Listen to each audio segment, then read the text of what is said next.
जैसा आप सबको विदित है कि 20 जिलों में 90 नगर निकायों में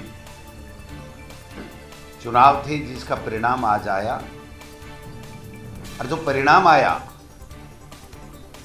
वो कांग्रेस के लिए, कांग्रेस के उन तमाम कार्यकर्ताओं के लिए जिनके मेहनत के ऊपर राजस्थान में सरकार बनी थी, उनके लिए खुशियां लेकर के आया। और भारतीय जनता पार्टी जो दम्भ भरती थी कि शहरों में भारतीय जनता पार्टी के अधिकतर बोर्ड बनेंगे, या बोर्ड कई सालों से, वर्षों से बनते आए थे, और वो भारतीय जनता पार्टी जो रोजाना बयान देकर के ये कहती है कि कांग्रेस की सरकार गिरने वाली है, कांग्रेस की सरकार राजस्थान में पूरा कार्यकाल पूरा नहीं कर पाएगी, आज के परिणामों ने उनकी जमीन खिसका दी है।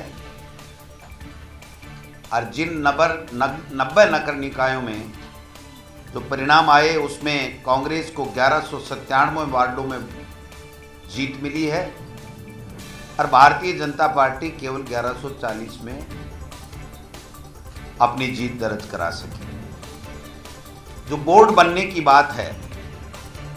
उसमें पहले जब 2015 में उनके 60 बोर्ड थे, इन 90 निकाय चुनाव में उनके भारतीय जनता पार्टी के 60 बोर्ड बने थे। वो आज सिमट करके मैं समझता हूं कि 30 बोर्ड बनाने तो कोई अतिशयोक्ति नहीं है, लगभग आधे रह गए। और कांग्रेस पार्टी जहां इन 90 निकायों में 2015 में केवल 25 बोर्ड बना पाई थी, आज वो 50 से ऊपर बोर्ड बनाने की स्थिति में है। आप समझ सकते हैं कि चाहे राजसमंद का चुनाव हो, चाहे सुजानगढ़ का चुनाव हो, दोनों में हमारे बोर्ड बन रहे हैं। जो उपचुनाव होने हैं, वो जो गंगापुर में भी हम लोग बराबरी में हैं, एक ही पार्षद का फर्क रहा है। मेवाड़ के पूरे क्षेत्र में कांग्रेस पार्टी ने बहुमत बनाई है। जो पहले शुरुआत में 49 निकायों के चुनाव हुए थे, उसमें भी कांग्रेस पार्टी ने 35 में अपना बोर्ड बनाया था, और बाद में जब दोबारा दूसरे चरण के थोड़े दिन पहले हुए, उसमें 36 का निकायों में चुनाव बोर्ड बनाया था। यानी येतर का पहले बना चुके और अब 50 के लगभग बनाने जा रहे हैं। जो पहला चरण था, उसमें 49 निकायों में भारतीय जनता पार्टी केवल 13 में बोर्ड बना सकी थी, और दूसरे जो फेज के चुनाव थे, उसमें 50 में से केवल 12 में बोर्ड बना चुकी। और अब वो लगभग 30 के लगभग ही सिमट करके रह जाएंगे। वोट प्रतिशत भी हमारा ज़्यादा, पार्षद भी हमारे ज़्यादा, और बोर्ड भी हमारे ज़्यादा। तो वो भारतीय जनता पार्टी, जो भारतीय जनता पार्टी बराबर सरकार को, उसके कार्यकाल को कोसती है, उनको अपने गिरेबान में झांकने की जरूरत है। इनके नेताओं को मुख्यमंत्री का जो खेल खेल रहे हैं, उसको ख़त्म करके जनता के बीच में जाना चाहिए, और जनता से माफ़ी मांगते हुए अब तक के जो प्रजातांत्रिक रूप से चुनी हुई सरकारों का गिराने का षड्यंत्र या गिराने के बयानों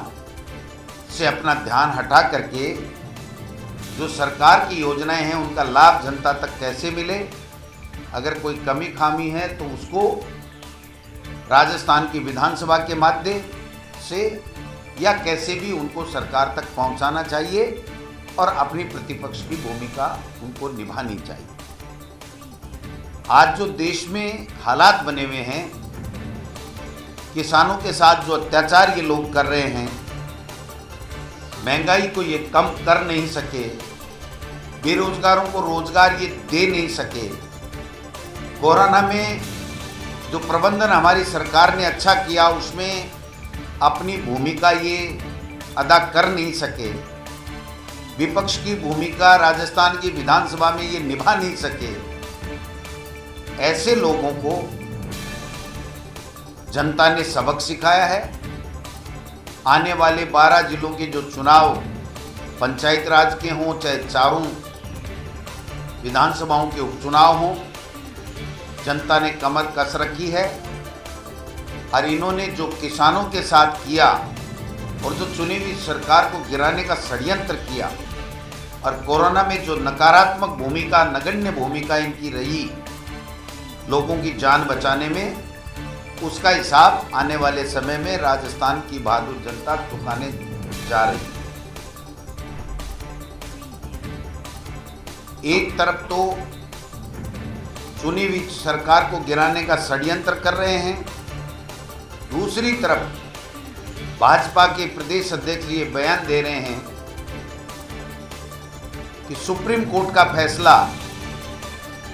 6 जो बैसपा से कांग्रेस ज्वाइन किए हुए विधायकों के खिलाफ आने वाला है। मैं समझता हूं ये सुप्रीम कोर्ट का फैसला करने का काम कब से भारतीय जनता पार्टी के नेता करने लगे, ये जनता सवाल पूछना चाहती है, जवाब जानना चाहती है। कटारिया जी जैसे वरिष्ठ नेता ये कहें कि जब भी मंत्रिमंडल का विस्तार होगा ये सरकार गिर जाएगी, इससे बड़ा हास्यास्पद और विवेकहीन कोई बयान हो नहीं सकता। क्योंकि मंत्रिमंडल का विस्तार, राजनीतिक नियुक्तियां हर सरकार में होती रही हैं, और ये विषय हमारी पार्टी का होना चाहिए कि कब क्या किया जाए। उनका विषय भारतीय जनता पार्टी का ये होना चाहिए कि अपनी पार्टी संगठन को मजबूत करें और जनता के जो मुद्दे हैं वो सरकार तक पहुंचाएं, जिससे जनता का काम हो सके और उनकी कल्याण के लिए जो योजनाएं हैं उनका लाभ उनको मिल सके। तो मैं तो यही कहना चाहूँगा इस पीसी के माध्यम से कि तमाम कांग्रेस के कार्यकर्ता, नेता जिन्होंने दिन रात मेहनत की, चाहे कोरोना काल में प्रबंधन में, चाहे नगर निकाय के चुनाव में, उन कार्यकर्ताओं की मेहनत के बल पर आज कांग्रेस पार्टी पुनः 90 नगर निकाय के चुनाव में जीत हासिल कर पाई है। उन कार्यकर्ताओं का मान सम्मान, उन कार्यकर्ताओं की भावनाओं के अनुरूप सरकार काम करे, इसके लिए हम संकल्पबद्ध हैं। आदरणीय माकन साहब 2 तारीख को शाम को जयपुर आने वाले हैं, उनका कार्यक्रम बन रहा है। तमाम नेताओं के साथ बात करेंगे, राजस्थान में कैसे और ज़्यादा अच्छे तरीके से हम सुशासन दे सकें, कार्यकर्ताओं की कैसे हम ज़्यादा से ज़्यादा सरकार में भागीदारी सुनिश्चित कर सकें, और कार्यकर्ता जिनकी आशा और अपेक्षा से ये सरकार बनी है उनके कल्याण के लिए कैसे और बेहतर तरीके से काम कर सकें। मैं समझता हूँ कि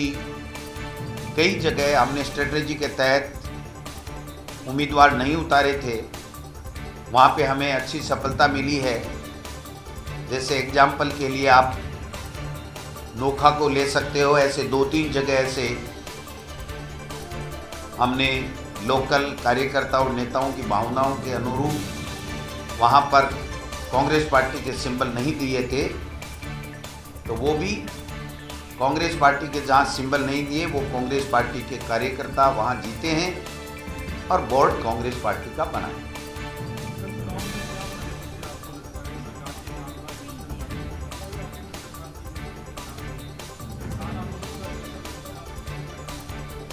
देखिए, जब सरकार होती है तो सरकार के कार्यकाल का जो लेखा जोखा तो हिसाब चुनाव के माध्यम से आता ही है। तो निश्चित रूप से जो कोरोना काल में हमारी सरकार ने बेहतर काम किया, उस बेहतर काम का नतीजा प्लस हमारे कांग्रेस के कार्यकर्ताओं ने मन लगा करके जो मेहनत की और जो योजनाओं को गांव-गांव, ढाणी-ढाणी तक, शहर के वार्ड, गली में, मोहल्ले में पहुंचाने का काम किया, उसी का परिणाम है। और संगठन के माध्यम से भी जो प्रदेश कांग्रेस कमेटी के तमाम पदाधिकारियों को जिलों में भेजा गया था, उनका भी बहुत अच्छा इम्पैक्ट भी पड़ा, प्रभाव भी रहा और अभी भी बोर्ड बनाने में उनकी सक्रिय भूमिका रहेगी, जिससे पार्टी को लाभ मिलेगा।